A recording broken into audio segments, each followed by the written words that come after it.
Donc, autre exemple de passer d'une unité de mesure à une autre. J'ai 345 mm qui sont devant moi. Qu'est-ce que je fais? Je sais que dans 1 cm, il y a 10 mm. Je fais donc des regroupements de... C'est une guenille. Je fais donc des regroupements de 10 mm pour avoir 1 cm.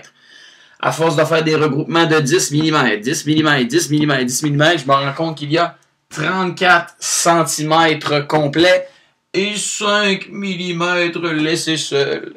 Il y a donc 34 cm et la moitié, 34,5, 5 dixièmes d'un centimètre. Pourquoi je vais dire que c'est 1,5? Je sais qu'on en a parlé avant tout ça, mais ça tombe sous le sens parce que si j'ai 34 cm complets et 5 dixièmes, 5 morceaux sur 10 de 1 cm, ben ça correspond à l'idée qu'il m'a resté 5 mm.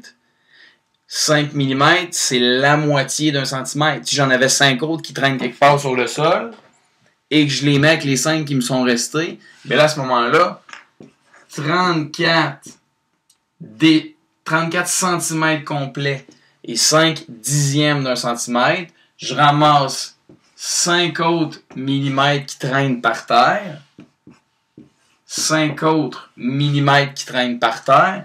Ben, grâce à ces 5 mm là que j'ai trouvés en faisant le ménage, ben, je regroupe 5 mm plus 5 mm, ben, ça me donne 1 cm de plus parce que dans 1 cm, j'ai 10 mm. Donc, j'aurais à ce moment-là 35 cm. C'est des petits exemples. De toute façon, tu vas en faire d'autres en classe, des plus faciles, des plus complexes. Je te laisse deviner que ton enseignant va te donner très certainement différentes façons aussi de voir ça, de le travailler. Ce qui est important, c'est de comprendre que quand je vais d'une grande unité de mesure à une plus petite, bien, à chaque étape, je vais multiplier par 10.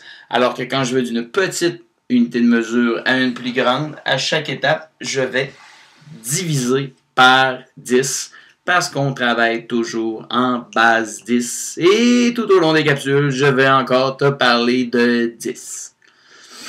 Pas de disques. De disques. De toute façon, les disques aujourd'hui, hein, avec les MP3 et ces choses-là. Bye.